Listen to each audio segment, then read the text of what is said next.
Dan Gingiss is an international keynote speaker and customer experience expert who believes that a remarkable experience is your best competitive advantage. His 20-year professional career included leadership positions at McDonald's, Discover, and Humana. Dan is the author of 2 books, The Experience Maker and Winning at Social Customer Care, and he co-hosted the award-winning Experience This podcast. Dan, welcome to the show. Well, thank you, Mike. It is always good to see you. We always have fun when we're chatting, so I expect nothing less today. Dan's a good friend. We met in, I think it was January. Yeah, January, actually at a mastermind in Tampa. And from that little group, Betsy Allen Manning has already been on the show. John Register will be on the show. But today the spotlight's on Dan. So we had a great time together. So I can't wait to dive in. Before I get to my normal questions, I was poking around your website, and one of the things it said about you is you've sung the national anthem in 3 Major League Baseball stadiums. Now, I just want to be clear, like, I could say I've sung it at one because I stood up at a Yankee game and sang along, but what do you mean by that? So when I went to business school at Northwestern, I did what everybody does in business school. I joined a men's a cappella group for the first time in my life. I did it on a dare and I tried out. I made it. And it was basically a bunch of guys sitting around drinking beer and occasionally singing. It was a lot of fun. But we actually did do some things. And one of the things we did was travel to Wrigley Field, whatever they're calling Comiskey Park these days, and Miller Park up in Milwaukee, and sing the national anthem as a group. And it's actually a beautiful arrangement of the anthem. Every once in a while, I'm watching a game and there's a group singing and I recognize the arrangement, like they're using the same one. But as a huge baseball fan, that was just an unbelievably memorable experience for me. And one I'll definitely what's never impressive forget. is when you said that, I'm like, wow, in college you joined an a cappella group and I got drunk, but you said you did both. So that's amazing. Yes, and this is grad school, which even fewer people end up singing, although we still get drunk. So but yes, it was a good combo. Well, I'm glad I asked. So we're going to dive into customer experience. Before I do the first question, after my national anthem question, the first question I always like to ask is, well, did you want to sing the anthem before? Yeah, I'll edit that in later, but let's skip it for now. Okay. Man, any listeners I have would be gone in a heartbeat if I started singing. Dan, I know you've got 20 years corporate experience. You've got all your experience working with customer experience, but with leaders and leadership teams. From all that experience, what do you believe is the one most important characteristic of a great leadership team? I think it is the understanding that it's not all about them, and that the people who work for them are the engine of the company. And I think what happens so often in corporate America is that the wrong people rise to the top. And in part, that's because the people that rise to the top tend to not be very good people managers. And so in that, they're often forgetting the fact that people doing the real work underneath them are the reason for their success. And so I find that's probably the thing that is missing the most. So I would say that you asked for, and I think more positively, what is a characteristic of great leadership teams? It is understanding that it is not just about them. Love it. And yeah, we have both seen leaders that are not necessarily there and need some coaching to get there. So I love that. So, well, and the opposite is true too. My own personal experience was I was known throughout my career as a great people leader. There were lots of people that wanted to work for me, that enjoyed working for me, but I never felt that characteristic was valued by the senior people. So you would think it would be, right? Hey, this is a guy that can help develop the team for the future, and he can rally them and get the most out of them, but that wasn't valued. And so I felt like that was probably my number one. If you sort of asked, what was Dan good at and, at his job and all that sort of stuff, I think leading people was really high up there, but I never felt like it was something that led to the next promotion or what have you. It was very underrated. But it's interesting what it led to for you is understanding that it's about the people led you to the importance of of creating great experiences for, now, I know most of what you talk about in your books are from a customer standpoint, and that's what we're going to talk about today. But I also know the employee experience is one you feel very strongly about. So I like how those tie together. So speaking of that customer experience, there's a phrase that I hear a lot that's kind of in your introduction, and it's one of these phrases that I think are used so much that I want to make sure we've got your definition of it, is the idea of a customer-centric culture. In your mind, how do you define that? What does that mean? So actually, the chief digital officer at Discover, when I was there, defined this for me without me even knowing it. So I was a marketer for 20 years, and I, like a true diehard marketer, and he recruited me to this customer experience role. And I asked him, why did you pick me? Like, I'm honored, but I don't even understand it. I've never done anything around customer experience. I've been in marketing my whole career. And what he said to me was that he had watched me in business meeting and that I was always the person that was wearing the customer hat. I was always the person that was trying to solve a business problem through the lens of the customer. Now, I didn't realize that was rare or unique in any way. And I'm not even sure I would have said that about myself. But as soon as he said it, I was like, yeah, that's exactly right. And that's what a customer-centric culture looks like, is everybody thinks that way. Everybody stops, and before they make a decision, they say, how is this going to impact our customer? And the best companies say, if it's going to negatively impact them, we're not going to do it. We're going to come up with a different decision. Because I firmly believe that if you make decisions that benefit your customers, it will also benefit your business. And one of the reasons I believe that is, look at the opposite. Look at my favorite industry and the industry that everybody loves to hate, which is the airline industry. And you think about somewhere in about 2003, when some smart finance guy decided that after 50 years of letting people check their bags for free, that they would start charging people to check their bags. Now, no additional value was given to any passenger whatsoever. It was the same value they were getting for free, and now they're paying for it. And yes, the airlines have made billions of dollars off of this. But as I mentioned before, they're also an industry that people love to hate. And I think the reason for that is that they too often make business decisions that don't have the customer in mind at all, that only have profitability in mind. And again, I believe that you can make good decisions that do both, that affect the bottom line and that are good for the customer. And that's what a customer-centric culture is about, where every employee feels like customer experience is part of their job. So I want to dive into that every employee piece. Because very often, all day, every day, I'm with leadership teams. When I'm not doing this or I'm not on stage, I'm working with a leadership team. And most leadership teams don't talk about the customer enough. They're very inwardly focused. And even if I say to them, define who your core customer is, I may get very different answers across the table. So I want to talk about this idea of every employee. And I'll use the definition of two different words that are used interchangeably, which is responsible and accountable. And the way I define them is responsible is who is rolling up their sleeves to get the job done. Could be one person, could be 1,000 people. That's responsible. Accountable is one and only one person who owns it, who's coming up with the strategy, who's measuring. So I want to ask about those two. So one, from a responsible standpoint within a company, who is responsible for that client or that customer experience? Well, first of all, I had no idea we were going to be talking racy models today, but I'm very excited that you've brought that up. And so the way that I look at it is you do need somebody who's accountable. So let's start with that. The accountable is often a figurehead of some sort. In a typical organization, it might be someone who's a chief experience officer, a chief customer officer. It might fall under the chief marketing officer or chief operating officer. Any of those are fine answers.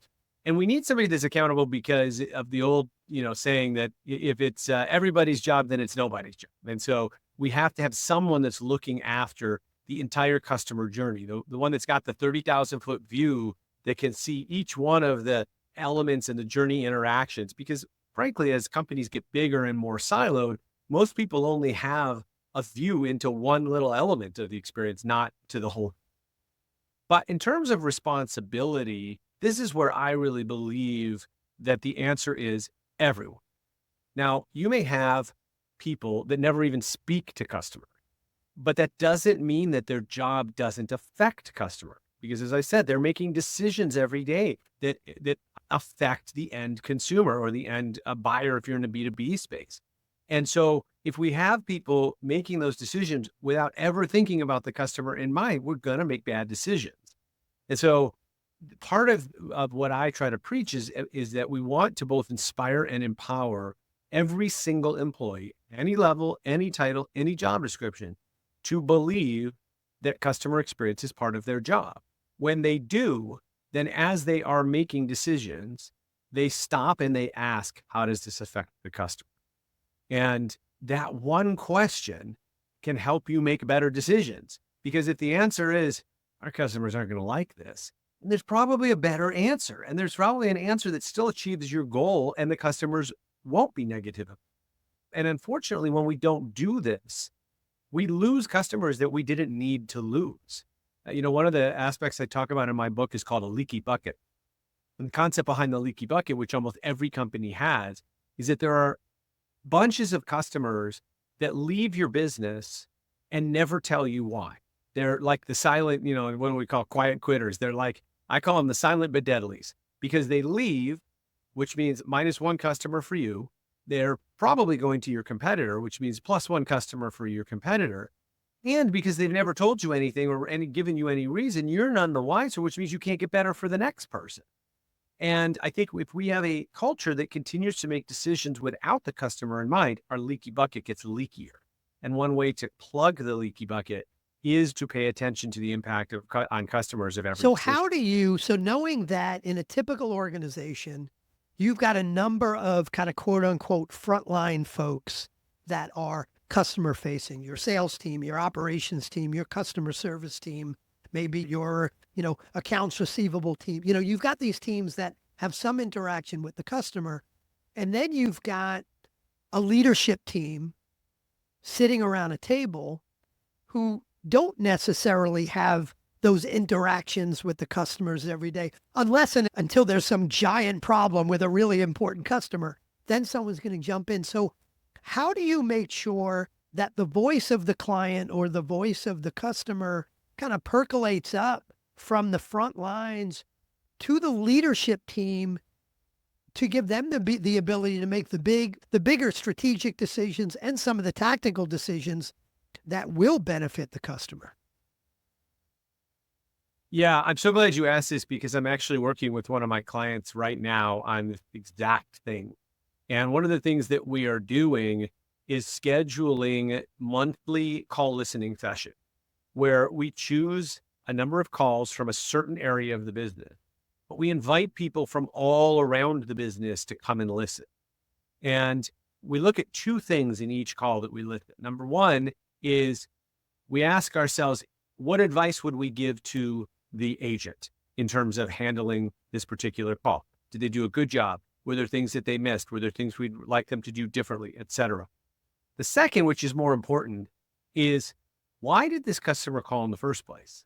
Because nobody wants to call customer service, right? We only call customer service when something's wrong.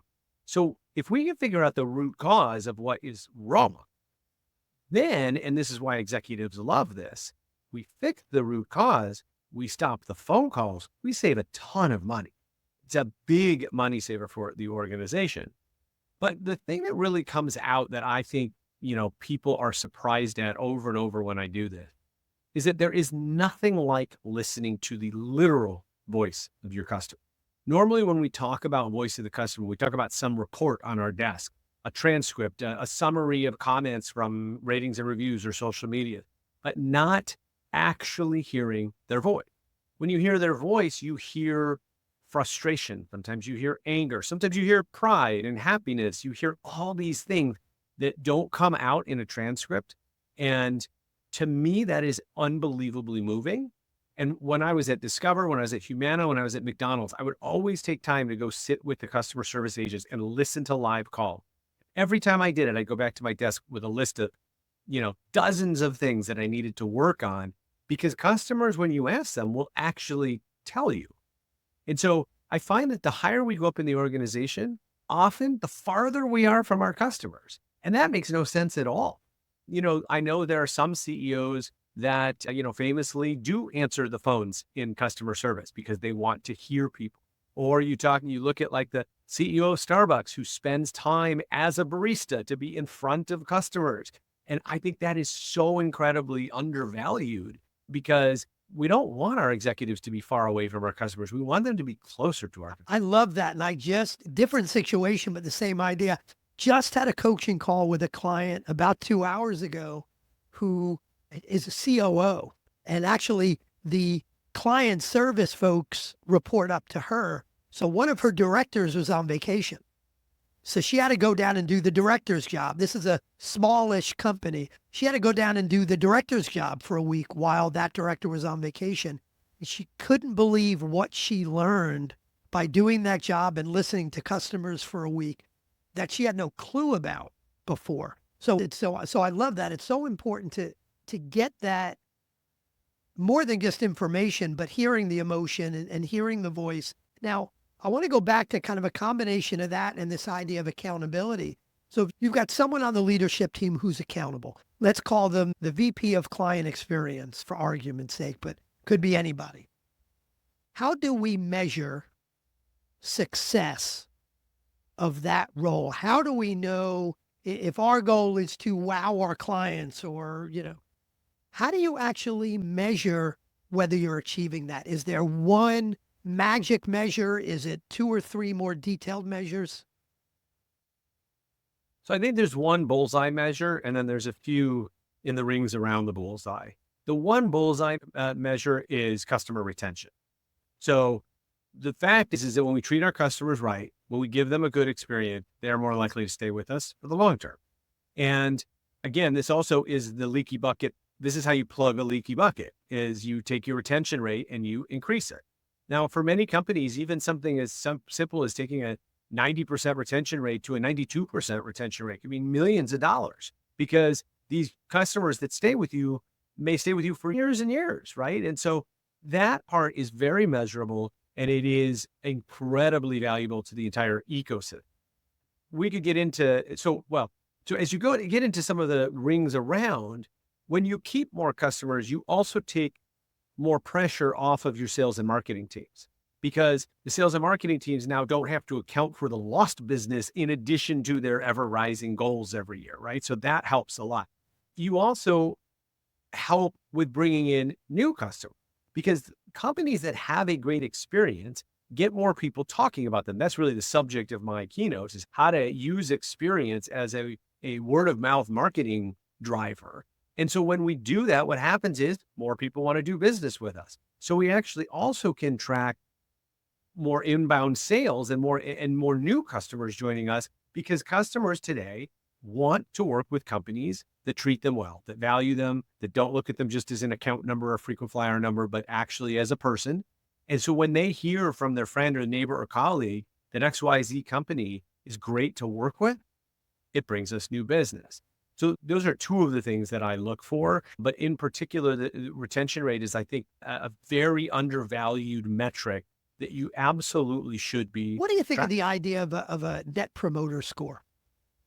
And for those that don't know, real quick, I mean, net promoter score is basically that question we get from vendors, on a scale of 1 to 10, how likely are you to refer us to someone else? And then maybe there's a second question that says, what could we do to improve that score? So it's not a long survey, but I've seen it used well. I've seen it used very badly. What's your experience with it?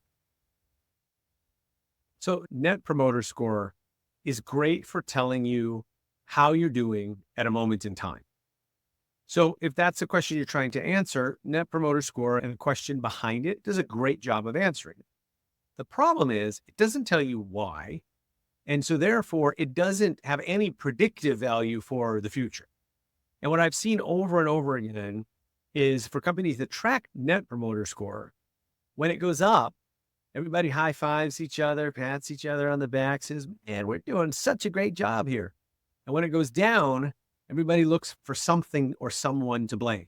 And it could be COVID or climate change or the economy or whatever. And the truth is, we don't have any idea why it's going up or down. And that's the main problem with it, is that there's no underlying explanation. It just tells you a moment in time how you're doing. We're obviously in an election year. It's kind of like polling, right? Polling tells you where you are right now. Like on the day that everybody answered the question in the survey and filled out the poll, that tells you where you are, but it doesn't necessarily tell you where you're going. And so you still need to figure out where you're going. And sometimes polling tells you why, and sometimes it doesn't tell you why. But I find that NPS generally doesn't tell you why, and that's a limitation. That makes sense. You said the word blame a minute ago, and it struck a thought. What I come across, and you tell me if you come across it as well, and how a leader might handle it. What I come across very often is the person accountable for customer service and the customer service team. If retention is low, there are so many places to put the blame. It's because sales is promising too much. It's because we have quality problems with our product or our service. It's because operations didn't do the right thing. It's because we're bringing on clients that aren't qualified, or we lost that client because that that person's just a pain in the ass. We would have lost them anyway. There's so many places to blame it before truly taking accountability for improving the customer experience. Have you seen that? And if you have, how should leaders react to that? Yeah, absolutely. Again, when anything goes wrong, it's really easy to cast blame. That's when nobody wants to be the accountable person, right? We want to be the accountable person for success. But then when stuff doesn't work, we want to point the finger somewhere else. I think this comes down to, I mentioned before that the accountable person has a 30,000-foot view, and they can see how the customer journey looks at every moment. Most people in the organization don't have that. They have more of the ground level view where, hey, I'm in charge of sales. So I can, I know what the experience looks like just in my little realm of the world, which is from the moment they become a prospect to the moment we sign the contract. Now, anything after that, not my problem. And so one of the things I recommend to leadership teams is that you ask the owners of these silos to study where the customer is before they come into that silo and where they're going next. Because if we can at least do that, then we can make sure that those transition periods are smooth. And transition periods are oftentimes places where the customer experience falls down. Let's continue on an example, a B2B example in sales. So like any sales experience, whether it's B2B or B2C, part of a successful salesperson is being that person that someone wants to buy from. I mean, we all do it. We buy from people we like, right? So that's why you see people tend to have pretty good personalities, and they're good at networking and, schmoozing and all that sort of stuff, because we buy from people we like. Now, let's say I buy from you, and part of the reason I've chosen your company over, 6 others that I could have, because and you and I connected, and you did your job as a salesperson to not only convince me of the efficacy of your product, but really to convince me that this is the kind of company I want to do business with. Now, as soon as you and I sign that contract, what often happens is you as the salesperson pass me on to somebody else. You pass me on to an account manager or a customer success team or whoever, an installation team, if you're a Windows or a roofer or whatever it is. And the problem with that is that we've forgotten that the whole reason Dan bought from us, because he liked Mike. And now Mike immediately says, I got to go to my next sale. I'm out of here. And there's a story in my book about this, about happened to be buying windows for my house, where we then had a big problem with the installation, and I couldn't find the salesperson anywhere. Guy didn't want to even take my calls anymore because he already made a sale. He felt like he was done. And this is what happens when we are so siloed that we only take accountability for the little piece we're in charge of and not what happens next. And so one of the easiest things that companies can do is make sure that transition from the salesperson to wherever the customer is going next is smooth. That could be as simple as Mike, the salesperson, saying, Dan, thank you so much for your business. You have made the best decision of your career or of your life to go with ABC company. And if anything goes wrong, if anything isn't what I promised you, I want you to call me. Here's my number. You call me. what you're going to find is no one's ever going to call the salesperson back, but they're going to feel so good that they can. They're going to feel comfortable. They're going to feel taken care of, like somebody has their back. And that's a totally different feeling from what happened to Mike. He abandoned me. Like, this is like, I thought Mike and I were buds and he's gone, right? That little change can impact the entire rest of the Yeah, experience. love that. And that one exchange is kind of a memorable exchange because you don't often get that, which kind of leads me to a question of when a leader is thinking about that end-to-end customer experience or customer journey. And we know we want to improve that journey. We want to improve client retention and revenue from current clients and all those things and referrals and all those things that come along with it.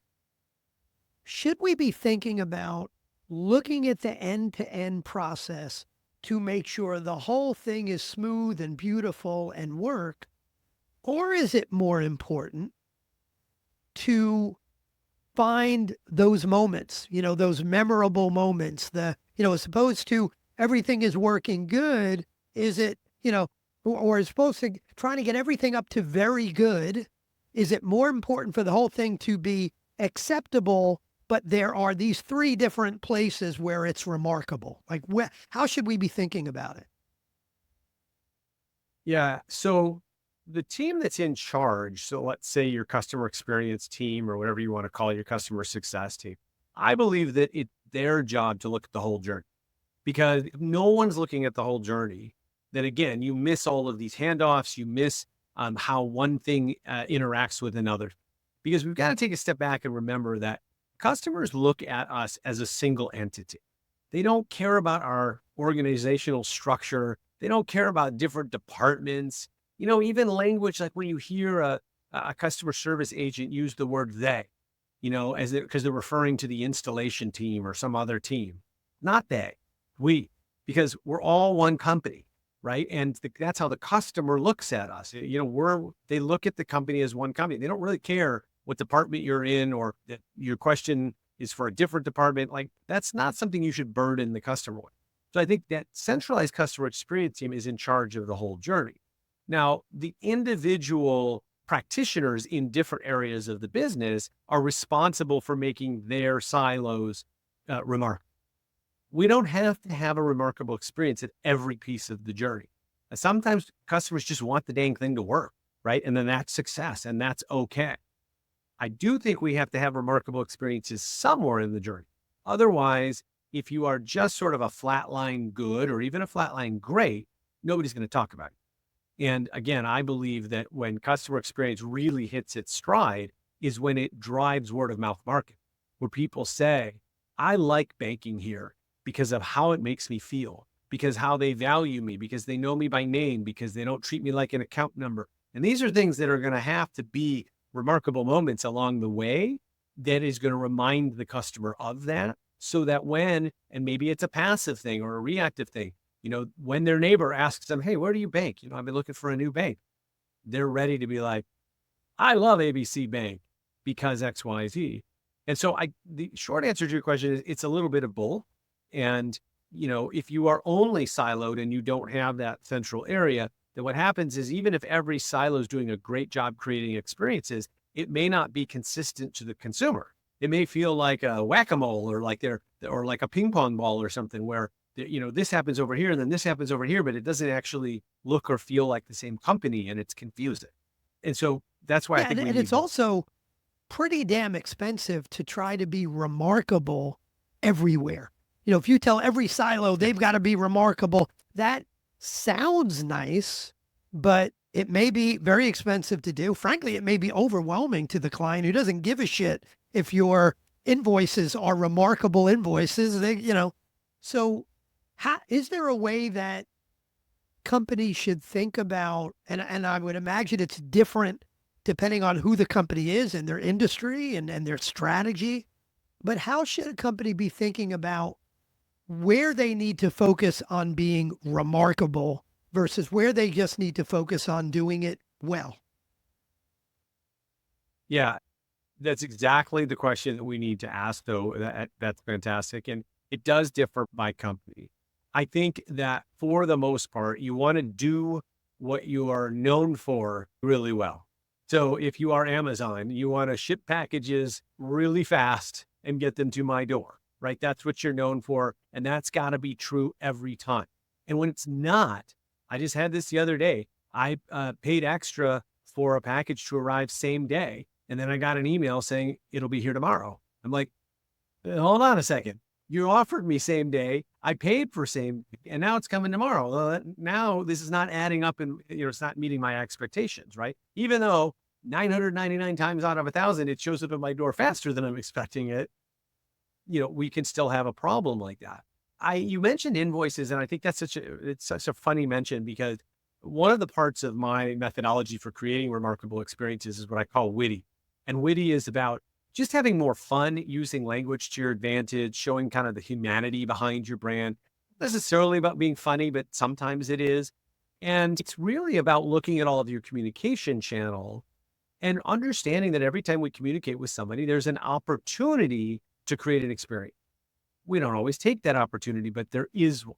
And so I would argue that an invoice might be a place to insert a joke or a funny picture or just something that makes somebody smile. Because if you stop and think about, man, if they're smiling when they're paying our invoice, like that's cool, right? And so there are lots of those opportunities in a journey. And again, depending on who you are and what your business is, that may not make any sense at all for you, or it may make all the sense in the world. One of my favorite examples of this, I was in San Diego and I went to a breakfast restaurant. And when they came with the bill, the check was inserted into the tines of a fork, like this. And the message on that, it was like the receipt it was wrapped in a card, and the card said, "Time to fork it over." Nice. And I thought, oh, like, this is brilliant. Like, here it is. It's time to pay the part that nobody likes. And yet I got a smile on and so there are elements like that I do believe you almost never run out of those opportunities. But also think about how simple of a thing that is. That's not a major investment. That's not you're not putting tons of resources behind something like that. It's a really little thing. And that is something I've come to believe, is that if you look at customer experience as a major multi-year, multi-million-dollar initiative, it will never get done, because there's too many other major multi-year, multi-million-dollar initiatives that are competing for attention. If you look at customer experience as a series of little things, then it gets done every day, and it gets done by every employee. And what I love about looking at it that way is that little things are simple. Little things are practical. Little things are inexpensive. Little things we can get done. And if we can teach our employees to love the little things, going back to this conversation about customer-centric, and if we can teach them that customer experience is about the journey and loving the journey, there is no destination, because there's no company yet that has a perfect customer experience. Think about it. If you had a perfect customer experience, you wouldn't need a call center, because no one would ever call you, because the experience would be perfect, right? No company can claim that. So we have to have this understanding. This is constantly evolving. Then you throw in things like AI or a pandemic or other things where customer expectations are changing on a dime. We know that the work's never done. And we can either be completely overwhelmed by that, or we can embrace that and say, we're in this for the long haul, and we're going to Yeah, and enjoy I the think journey. here's where I'm of kind of two minds. Like, you could take all those little things and say, it doesn't have to be this multi-year, multi-million-dollar effort, which is beautiful. I also believe that in order to get your team members, not just your leadership team, but all of your team members thinking that way and caring enough to do the little things, employee loyalty has got to come before customer loyalty. Like, you have to have excited team members who not only are willing to do those things, but all those things can't be decisions from the senior leadership team to really wow your customers. It's got to be people on the front lines who just want to do certain things. So what's been your experience? And part of this may be your 20-year corporate experience, as well as your experience being the experience maker in your business and you're speaking now. But How do you get those frontline employees to be that excited and that passionate about doing those things? So, first of all, we cannot expect employees to provide great experiences for customers if they don't know what a great experience looks like. So sometimes we hire we hire somebody fresh out of college, and we say, "Okay, your job's to create a great experience," and they're like, I've never had a great experience." In fact, there's a stat in my book. I don't want to misquote it, but it's a very large amount of people that, when asked, "When was the last time you had an amazing experience with a brand?" their answer was, "I don't know." So that means that a lot of your employees can't point to an experience where that they've had as consumers where they say, "This made me feel good," or "This made me more loyal to the brand," right? So we have to show our employees what that looks like. And this is where the intersection of customer experience and employee experience comes into play, is that we've got to provide employees with an experience that's worth talking about, that's worth telling others about. And it has the same effect as customer experience. When employees love their job, what do? They tell other people about how it's a great place to work. What does that do? Make it easier to recruit more people because people want to come work for us, right? And so you're right that we absolutely have to start there. In terms of getting everybody involved, I sort of look at it. I think there's two words that always come to mind, and it's funny because I also think of these words when I'm speaking, to large groups, not just when I'm, working one-on-one or working in a consulting capacity. I think of inspiration and empowerment. And so the inspiration part has got to be, we got to get people excited about it. This is fun, right? When Dan's on stage talking about customer experience, one thing people always say about me is, you're really having fun up there. Yes, I am, because I believe in this stuff. I'm passionate about it, and I think this is fun. And so if I can get other people to think it's fun too, I'm off to a really good start. Then comes the empowerment part, which is this part where you say to an employee, you say to every employee, "We want you to do right by the customer. We will never get mad at you for doing right by the customer. We might come back to you and say, 'Hey, next time we'd like you to do it a different way,' but we are not going, if you are acting in good faith for the benefit of the customer, we're proud of you. We're gonna keep encouraging you to do that." I don't know if you've been watching the show The Bear. In season 2, there's a fantastic episode called Forks, which is my favorite episode, which is when we see the restaurant, the real fancy restaurant in Chicago that's actually based off of a real restaurant called Ever. And you see this scene in which somebody overhears a table talking about how they came to Chicago and they had all this amazing food, but they forgot to try some deep dish pizza. And so what happens? Somebody runs out and grabs a deep dish pizza and brings it back, and they cut it all up and give it to the customer. That never happens if you don't have empowered employees, right? Because you have to have an employee that A, is listening for stuff like that, and B, knows that they can do something as crazy as run down the street and go get a pizza and bring it back and not get in trouble. In fact, get applauded.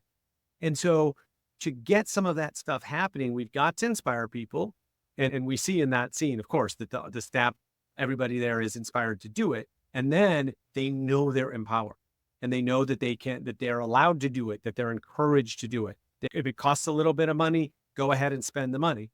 Now, a lot of people sometimes, will rebut this by talking about, the famous stories of like Four Seasons where, every employee's got $5,000 that they can do anything with. And I love that story, but the truth is most companies can't afford to do that. And I'm not suggesting you do it, but I am suggesting that you give employees some leeway, some empowerment to be able to try to solve problems. I'll give you a quick example from my own work in corporate America. It's actually my very first job out of college. I worked for a company that sold collectibles. So plates, dolls, figurines, sports collectibles, that sort of thing. And it was a late December day when I got a phone call at my desk. I'm in product management, so I'm not anywhere near customer service, but somehow a customer got through to me. I still don't know how this happened. And she was distraught. It was this older woman. She was distraught because she had ordered something for her granddaughter for Christmas and it hadn't arrived. And like today's December 23rd, right? And so what could I have done in that situation? Well, I very easily could have said, "I'm so sorry, ma'am, but that's not my department. It's not my job. I don't know what to do for you." Or I might have taken a step further and said, "Hey, that's not my job, but let me forward you to the customer service department." what I did, which just happened to come naturally to me as a 22-year-old at the time, was I took down her name, I took down her address, I took down the product that she was asking for, and I said to her, ma'am, Christmas is not going to be ruined on my account. So your granddaughter's going to get her present, I promise. I hung up the phone. I said, oh, crud, what do I do now? And so I went over to the warehouse, which happened to be attached to our office. I found the product on the shelf. I checked out the product. I brought it over to the black thing area. I put in the peanuts. I boxed it up. I taped it up. I brought it over to the FedEx station. I printed out a label. I bought overnight shipping, and I got it on its way. Now, no one told me to do that. I don't know if I broke any rules doing that. I know it cost the company some money because that overnight shipping probably wasn't cheap. But I also know that customer remained loyal to us forever because we took care of them in their moment of need. And I felt like I was empowered to be able to do that. No one ever yelled at me for that. No one ever said, Dan, I can't believe you did that. I just solved the problem. And to me, it just came naturally. But this is what I try to inspire others to feel like is, look, when a customer needs help them. Whether you're the custodian or the accountant or the CEO, when a customer needs help them.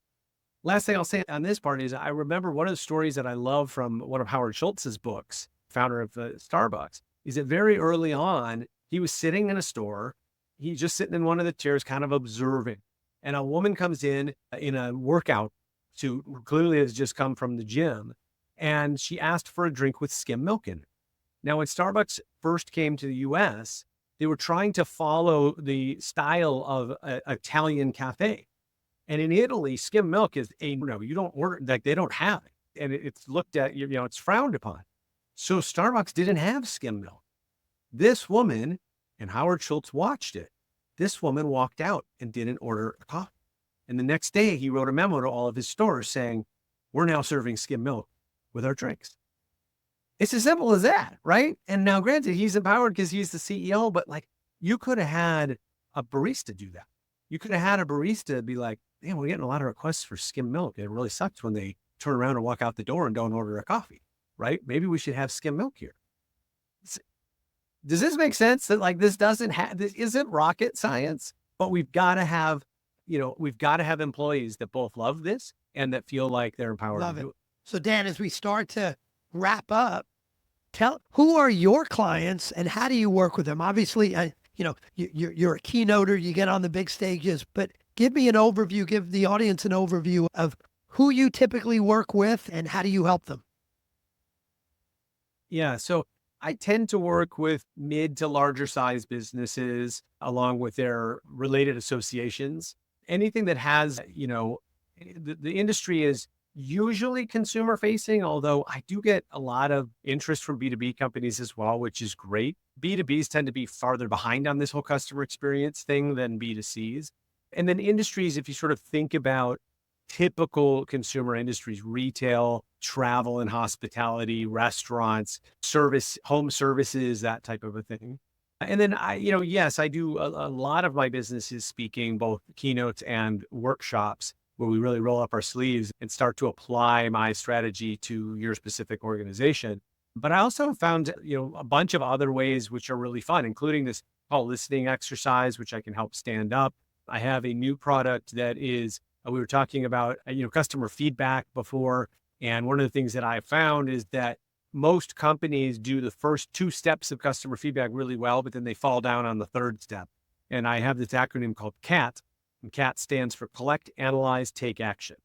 And most organizations collect and analyze. And then they put out an NPS report or they put out, here's how we're doing. But that take action part's the part where actually change happens. And so I've built a product that helps companies get from collect to take action way faster, using AI in the middle to basically do the analyze and the recommended ideas. And so I love, I also really love rolling up my sleeves and sort of getting into a business to help them do some of the things I did in corporate America and that I've seen so many other organizations do through the Beautiful. And if someone wants to find out more about you, the speaking, the tools you talked about, and this will all be in the show notes, of course, but where should they go? DanGingiss.com is the number one place I would recommend. And then I'm also really active on LinkedIn, as I know you are as well. I put a lot of content out on LinkedIn, and I love engaging And with people. Gingiss ends in 2 S's. That's right. Gingiss. Beautiful. Dan, this is great. Indeed. Always love catching up with you. Podcast or not, love catching up with you. And I always say, if you want a great company, you need a great leadership team. Dan, thanks for helping us get there today. My pleasure. Thanks for having me on, Mike. All right.